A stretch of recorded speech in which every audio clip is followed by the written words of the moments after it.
Bismillahirrahmanirrahim. Wal qismus tsani sareng ari bagian anu kadua al af'alu eta murtad pagawean kasujudin saperti sujud lisonamin kana berhala au samsin atanapi kana panon poe au makhlukin atanapi ka makhluk akhara anu sanesna. Ayeuna riddah atanapi murtad bagian kadua.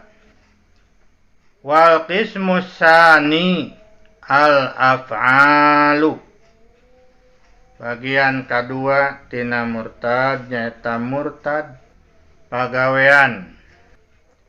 Jadi aya gerakan aya pagawean. Kasujudin li sonamin au samsin au makhlukin akhar. Seperti sujud kana berhala patung, kana panon poe, atawa sujud ka makhluk anu sanesna. Taeta teh termasuk kana murtad pagawean. Wal qismus salisu sareng ari bagian anu katilu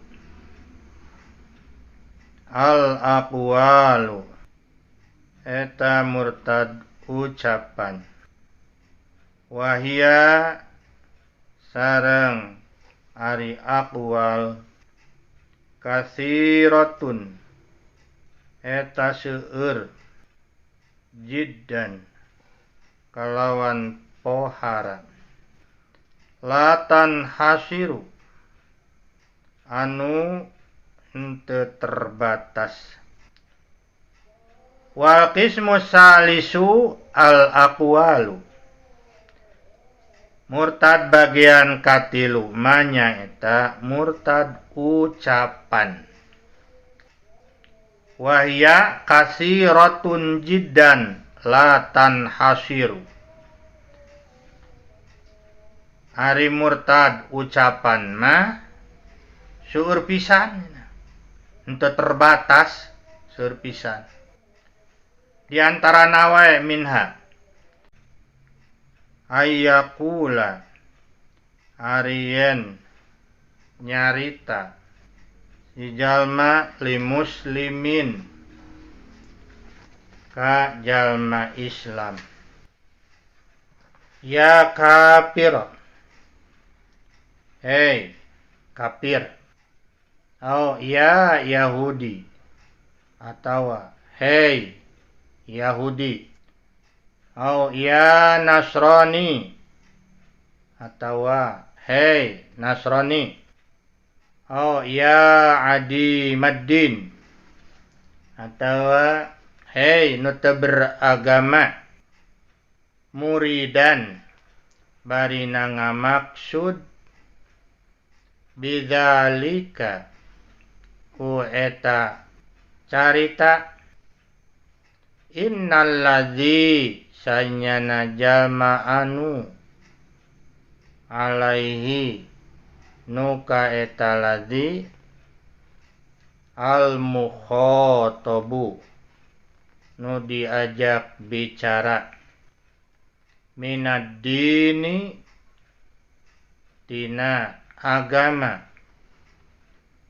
kufrun eta kufur au yahudiyatun atanapi Yahudi au nasraniyatun atawa Nasrani au laisa atanapi henteu bidinin eta beragama wa kasukhriyati Sareng saperti ngahinakeun bismin kana satu nama min asma'ihi ta'ala tina nama-nama Allah Ta'ala awadihi atawa janji Allah awaidihi atanapi ancaman Allah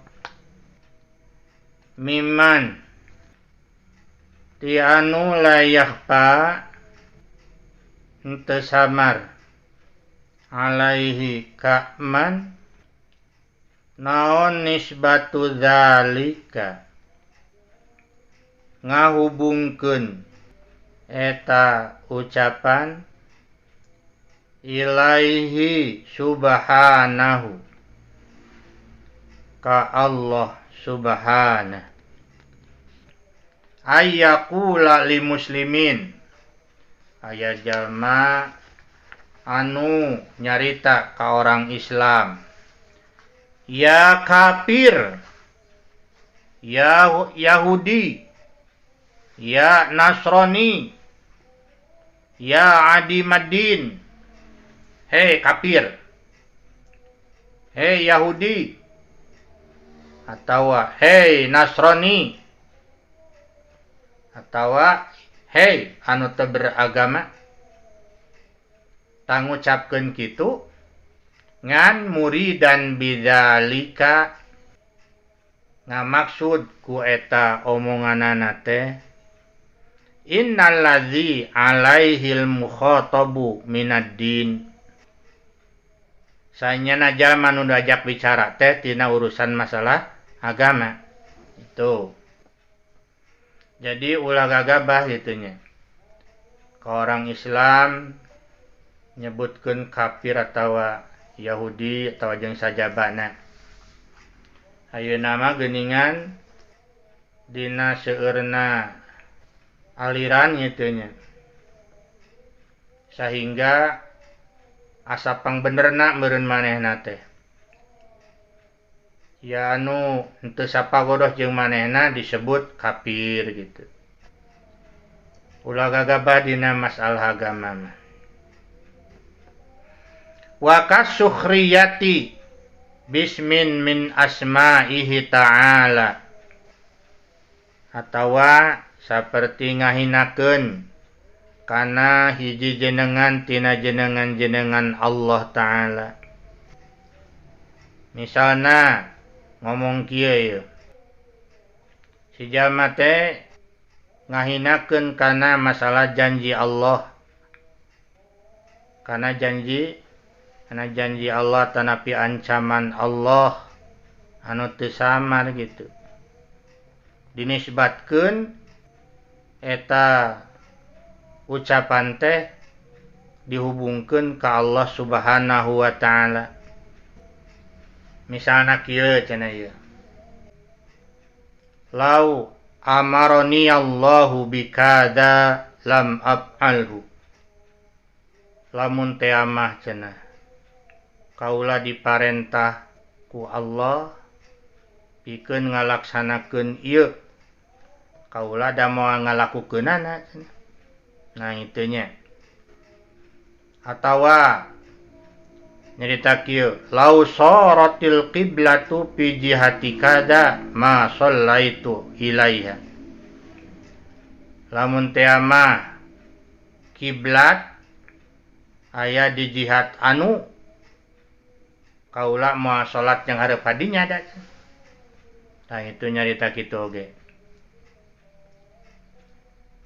Au lau atani Allahu jannata atawa misalna jalma teh lamun kaula cenah dibere ku Allah surga moal kaula moal asup cenah. Tapi kituna teh mustakhifan au mudhiran lil ina fi kulli.